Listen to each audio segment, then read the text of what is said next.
Generally, when it comes to series right after like big battle, crazy action, like really important event arcs, you get those very kind of calm and more character driven stuff that's just like supposed to get in a more relaxed position before they get to whatever arc is next. You get a couple chapters that are just supposed to be, this isn't in the middle of some giant war zone. The characters are gonna be just kind of having their everyday lives.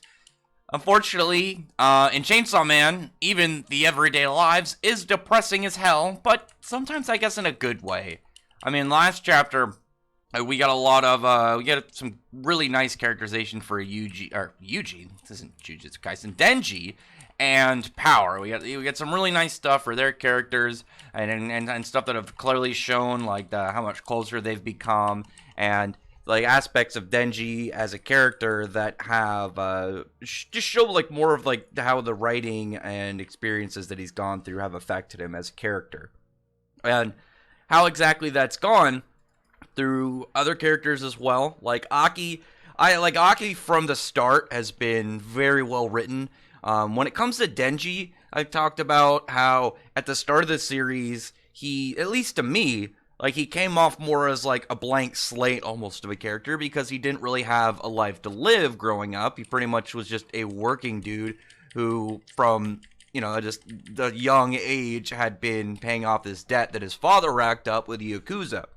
And because of that, he never really had the life to live that people have, that slowly forges who you are, your experience, and your decisions that pretty much end up building your character, building out who exactly you are as an individual. And Denji never really had that. But Aki's writing, like from the start, you saw like the tragic stuff in his past, everything around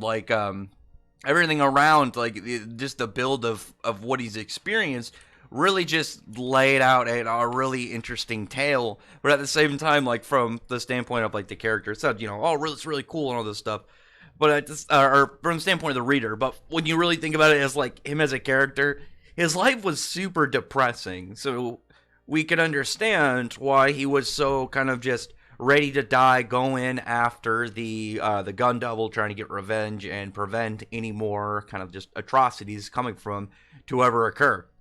And now he's about how he's going to he's going to go to the anniversary that he has every year, going to visit his family ever at their gravesite, and he's like, all right, I'm gonna make some food for you guys. Like Denji and Power is like, I'm gonna make you guys some stuff. You just microwave it whenever you get hungry, and I'll be back in X amount of days. But they don't wanna stay. They want to go with them. They end up getting Kishibe to watch Meowie, which was surprising. I mean, Meowie's probably the one just like, listen, man, I don't know what's going on. I'm just trying to do cat stuff, unaware of like the horrors of everything that goes on in the everyday life within this world. This cat's just trying to do cat stuff, and then Kishiba just like, yeah, just bring me back some alcohol. It's good. I'll take care of this cat. They go, and it's more like a lot of it is just kind of like a lot of shenanigans in the chapter. You got him throwing snowballs at Aki, just being like a little bit of a nuisance while he's he's praying at the grave of his family. Meanwhile, you got Denji and Power kind of just like eating like stuff they found, like food that was for offerings, like getting it before the birds can get to it, and kind of just being, like I said, a little bit of a nuisance. And they get back to like their the place they're staying at. They're just kind of doing their thing, being weird, being a little bit rowdy, and Aki's like discussing how every year he comes to this, he comes to pay respects to their grave, and every year he just thinks about stuff like all these bad and like dark like experiences and memories, and now it's just depressing him. But this time, all he could think about was how Denji and Power were kind of just being a nuisance to him, just causing him a lot of annoyances, and even like before I really kind of thought much beyond that, I came to realize like instantly, like that's good. This means the stuff that really gets him down wasn't able to get him. Like he's too busy, like preoccupied with these two that he's got some form of a bond with him, the form of like work and kind of just like going through hardships, And even if it, like they've had a lot of stuff with like the Darkness Devil all the way back to stuff with like the Eternity Devil, they've still got, you know, a good journey already under their belt and enough shared experiences for them to get along. And when you look at where they were at the start, like how Power was and how Denji and Aki kind of like interacted, they very clearly, I don't think anybody can deny, like seeing where they're at now versus where they were. They very clearly like gotten closer. They're not as hostile towards each other. They're able to kind of just like talk more calmly and just kind of like just live together. It doesn't seem like it's not like the beginning where it just seemed like, oh, I got these roommates that I hate. It's just like, no, they're your annoying friends. They're still cool with each other, even if they come off as a little bit of a nuisance. And you could tell, like, on Aki's face, like, he came to realize that. He came to realize that these guys, even if they are a little bit of an annoyance, there's something in his life that, you know, they're part of who he is now. They're part of just stuff that he experiences on a daily basis. And so when they get back, he talks to Kishibe, and he's just like, listen, I want you to know that I would like the fourth division to be withdrawn from the Gun Devil raid. And he's like just talking about like, listen, it's gonna, like, Kishibe's talking to him. He's like, hey, it's gonna be super secret. It's gonna be very classified, and if you pull out now, you're not gonna be able to get into it the same way. If at all. He's just like laying out like, listen, we know that you've been after this, you've been wanting to get on like this case for a long time. So like, what exactly is going on that you're shifting? So I mean, Aki just kind of like, he tries to play it off. He just tries to put it off that he got cold feet and, you know, he just didn't want to do it.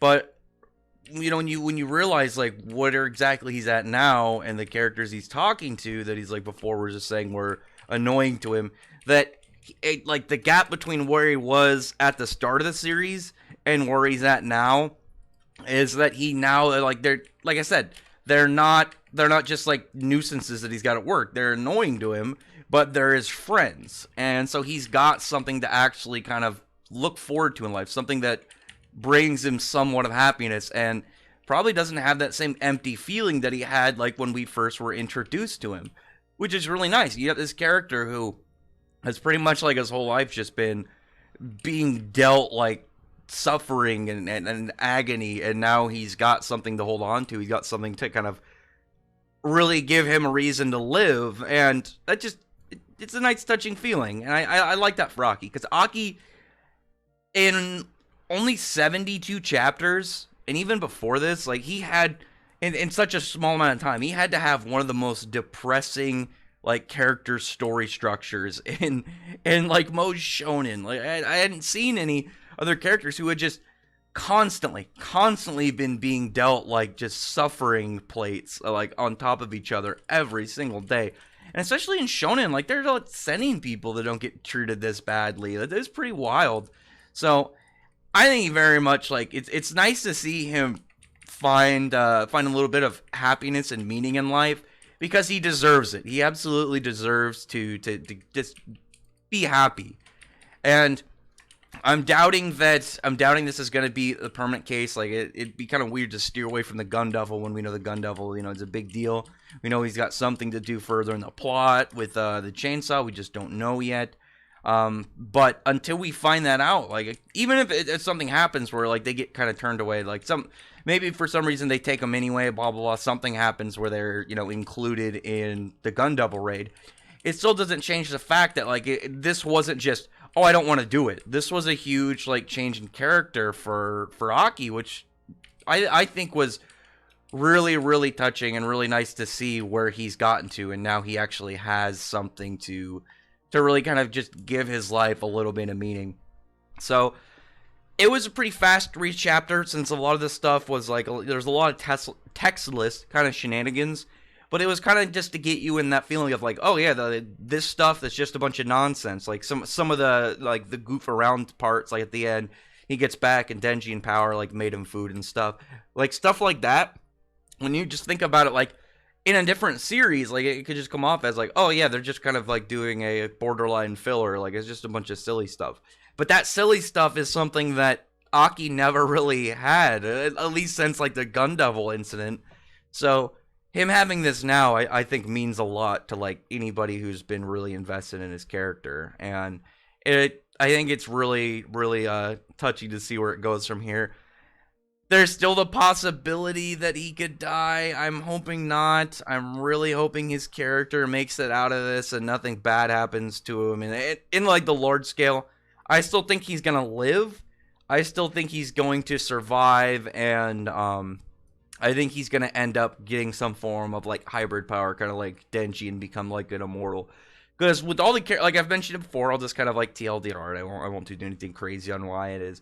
But for all the characters in the series that just end up dead, and how many characters within Chainsaw Man have a very easy potential to die. Like there's only a couple characters where you're like, yeah, they're not gonna die because like Denji and stuff, he's main character. Makima's not gonna die anytime soon. Probably not Power. Aki's in that kind of like rough spot. But I think Aki having that rough spot, and the fact that we know he has a timer on his death within a short amount of time, and obviously like him trying to be a little bit happier within his limited time left.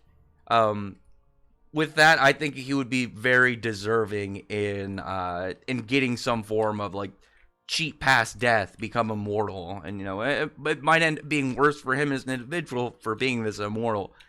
But I think it would be a really interesting like turn of events, and kind of I think it would be a really good warp to do on the Raiders too, for the one character that's constantly being talked about, how he's got only so much time left before he dies and stuff. But anyway, other than that, though, comment below, thumbs up the video, from the like button, subscribe button, and check out my other videos. Other than that, I appreciate everyone who's already subscribed, and I thank you all for listening. Bye.